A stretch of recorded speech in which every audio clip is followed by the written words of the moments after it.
So we are in a month of exploring change. And we are using as a basis for our study this month, Neale Donald Walsh's book, When Everything Changes, Change Everything. When everything changes, change everything. In a time of turmoil, a pathway to peace. In a time of turmoil, a pathway to peace. Is that possible? Yeah, it is possible. And our teachings, when practiced, give us that pathway of peace in times of turmoil. So the title of today's talk is Flowing with Change. Say that with me. Flowing with change. Flowing with change. I am flowing with change. Say that. I am flowing with change. That's the challenge. That's the practice. There is a Chinese proverb that says, when the winds of change blow, some people build walls, others build windmills. When the winds of change blow, some people build walls, others build windmills. Which do you build? Which do you build? It is my prayer, my hope that each and every one of us is building windmills, that when the winds of change happen, that we are using that wind in a constructive and positive way to bring forth something new, everything different, everything bold, everything wonderful. Change is coming, and it's coming fast. Have you noticed that? Have you noticed that the rate of change seems to get faster and faster and faster each and every year? There was a young, new preacher who stood up to give one of his very first talks, and he was very excited about it, and he was really into it, when all of a sudden, his mind went completely blank, and he forgot what he was going to say next. And then all of a sudden, he remembered something he had learned in seminary, that when your mind goes blank, repeat the very last thing you said. Well, he remembered that the very last thing he said was quoting Jesus saying, "Behold, I come quickly." So he repeated that, "Behold, I come quickly." His mind is still blank. He's panicked. He's really nervous, so he figures maybe I should say it one more time. So he says, "Behold, I come quickly," with such power, such force, that he knocks over the pulpit, falls off the stage, right into the lap of a little old lady sitting in the front row. He apologizes profusely. "I'm so sorry." She says, "Preacher, you told me 3 times you were coming. I should have moved."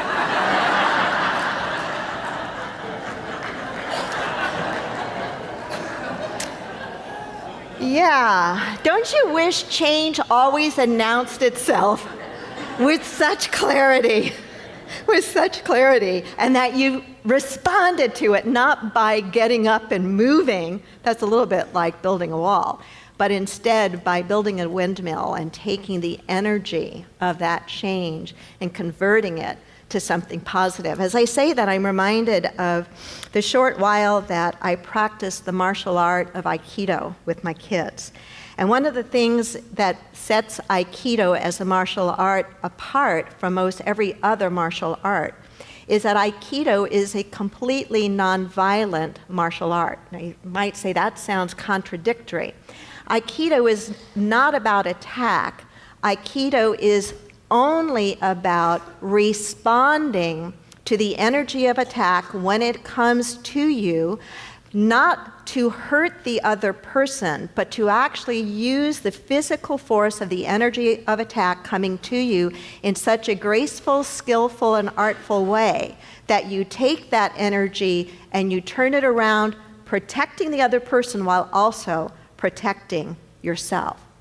To take the winds of change when they are coming at us fast and furiously, or the change is a change that we didn't pick for ourselves and never would have picked for ourselves, is to find a way to dance with that change so that it transforms us and our life for something better.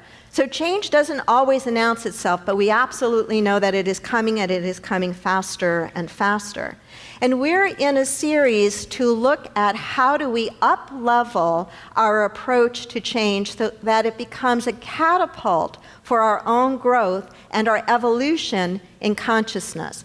But before we get into some of the ideas that I want to share with you from Walsh's book this morning, I want us just to step back and revisit briefly last Sunday. How many of you were with us last Sunday? Raise your hand high. So last Sunday was an experiment in change. It was an opportunity for us to come together and experience change and notice what came up for us in the midst of it. And there it was, quite a range of response to change. On one end, just to refresh your memory or to let you know if you weren't here, when everybody came in last Sunday, we had the main doors closed. You couldn't come in the main way. We had the side doors open. We had certain sections of the seating closed off. So most people were not able to sit in their usual spot. We changed the beginning of the service. We started the service about 7 minutes late. For a punctual person like me, that was not easy to sit there and experience that. We wore different clothing. We did a number of different things to purposefully create an environment of change without really addressing it until we got into the message time.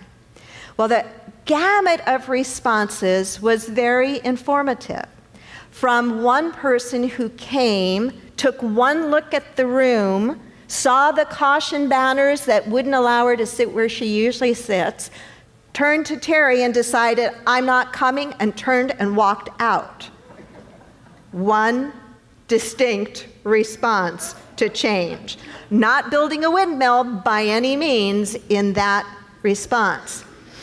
Another person coming through the line afterwards shared with me just how difficult it was to walk in and have things not look and feel exactly the way they do each and every Sunday, and how she was resisting inside initially until listening to the lesson and noticing inside herself, wow, here's what came up for me. Here was the frustration I felt or the irritation I felt.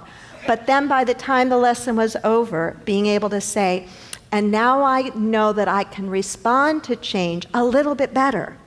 To another individual, an older woman in our community who came up to me, and I'm going to quote her directly as best I remember, saying to me, when I came in and I couldn't sit where I wanted to sit and saw the way things were, I was pissed.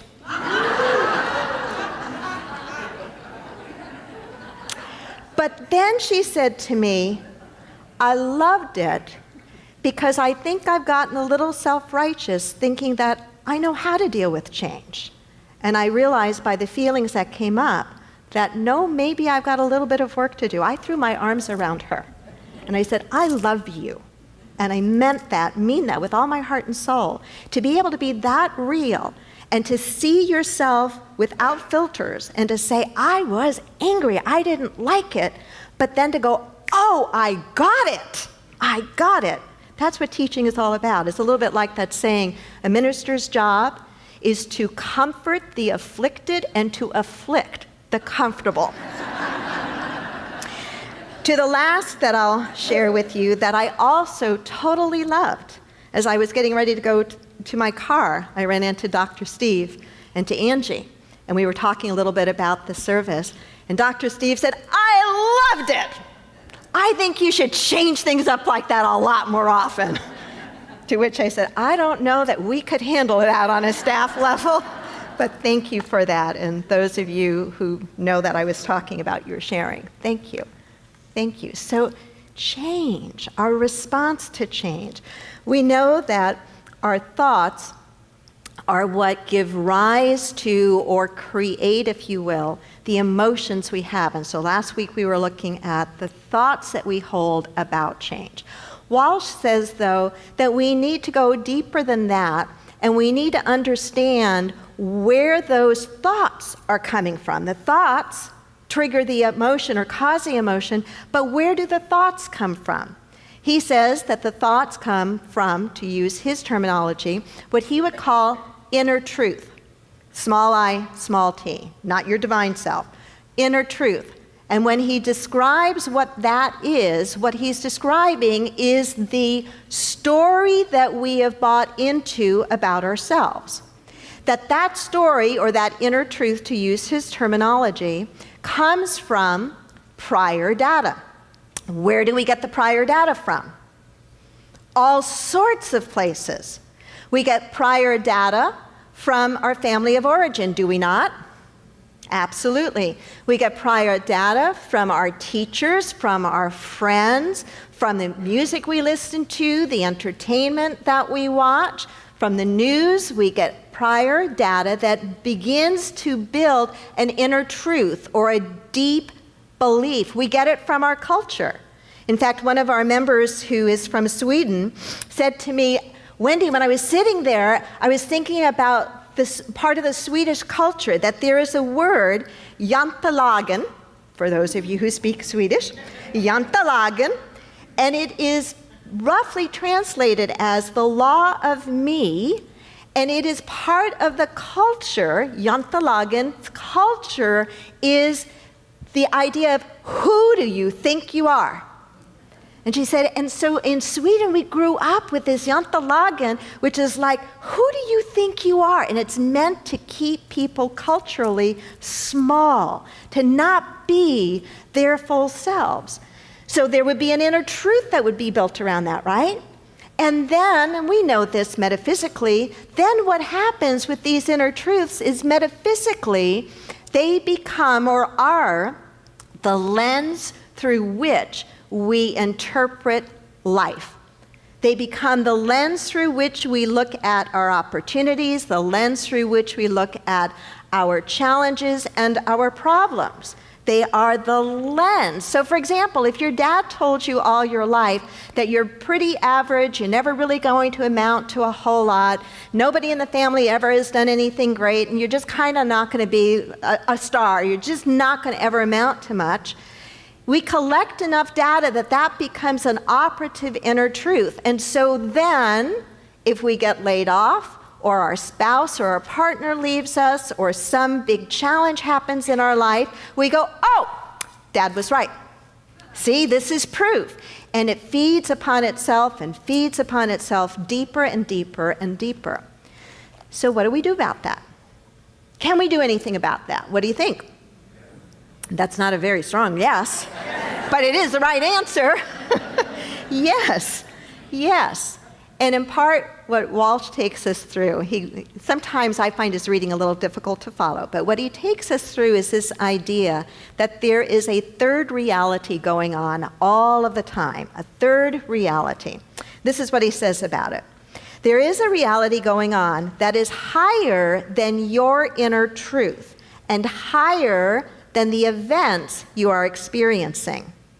Paying attention to the third reality can so affect your life that you may never have to endure emotional turmoil again, ever.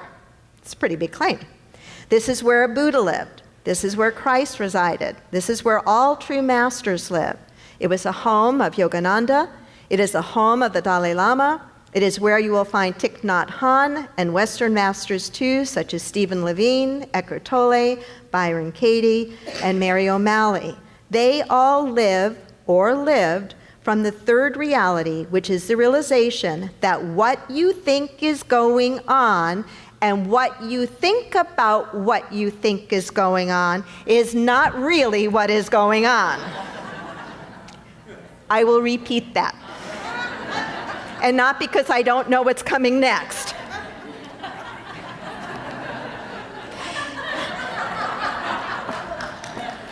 You're quick. You're with me.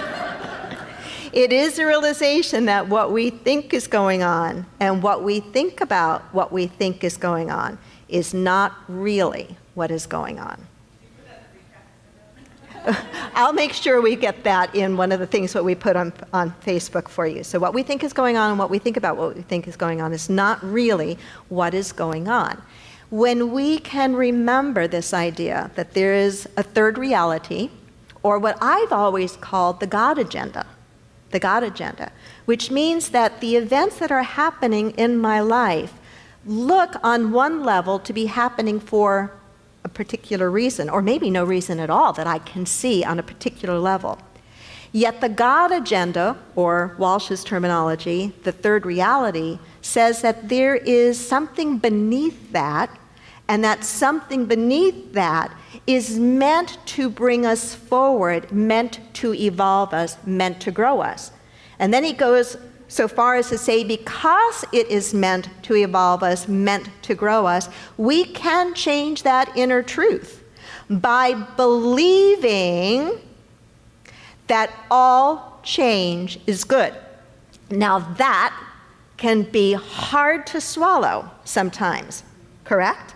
Hard to swallow sometimes.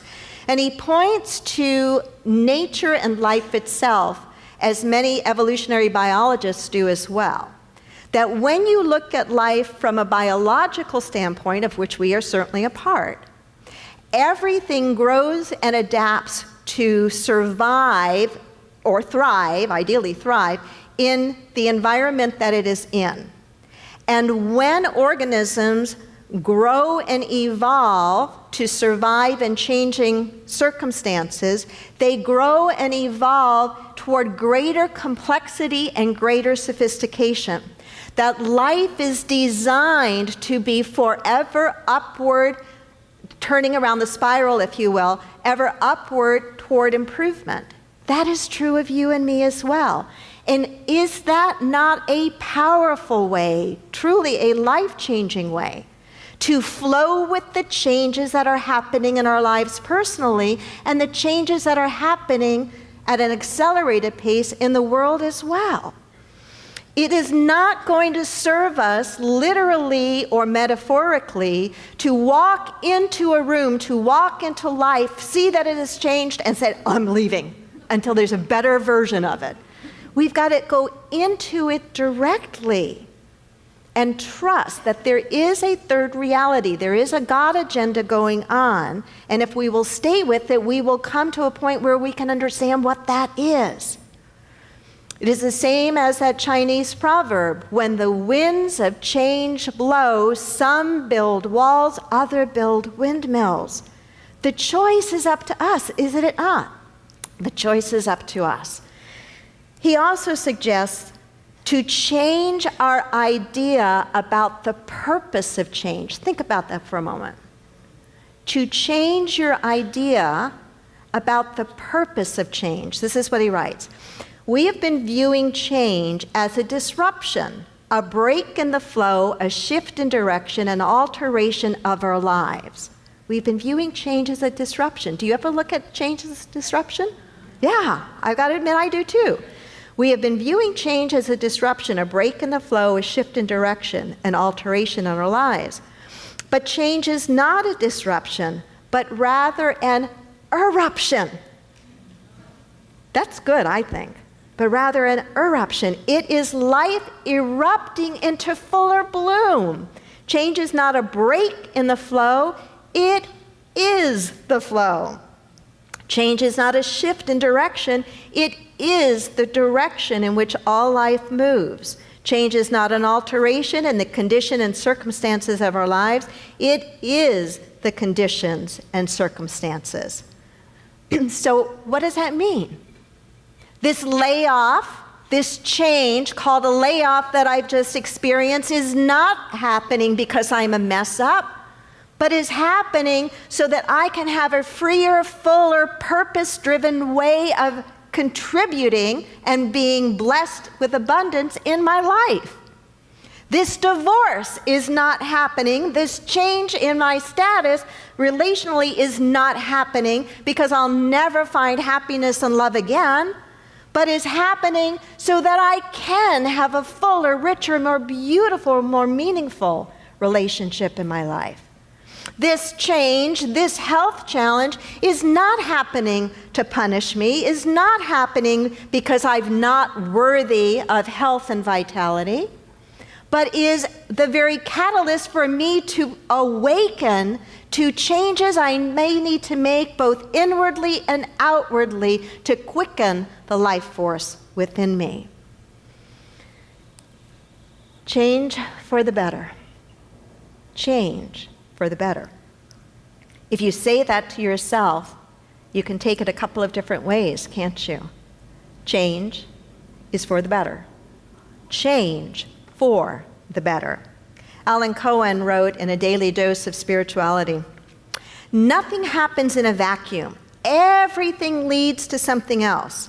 What appears to be a setback or loss may simply be one event in a string of events that leads to something entirely more rewarding than the single upsetting event. Do not resent events that move you out of your comfort zone, especially when your comfort zone is not all that comfortable. The universe is always responding to your subconscious desires and intentions. Ask yourself this: how might an unexpected or upsetting change be moving you toward your greater good? How might an unexpected or upsetting change be moving you toward your greater good? What a healthy, emotionally, mentally, and spiritually way to look at the changes in our lives. I'm going to close with one of my favorite statements in the book, and it is this: change is an announcement that something is not working. Change is an announcement that something is not working. Namaste.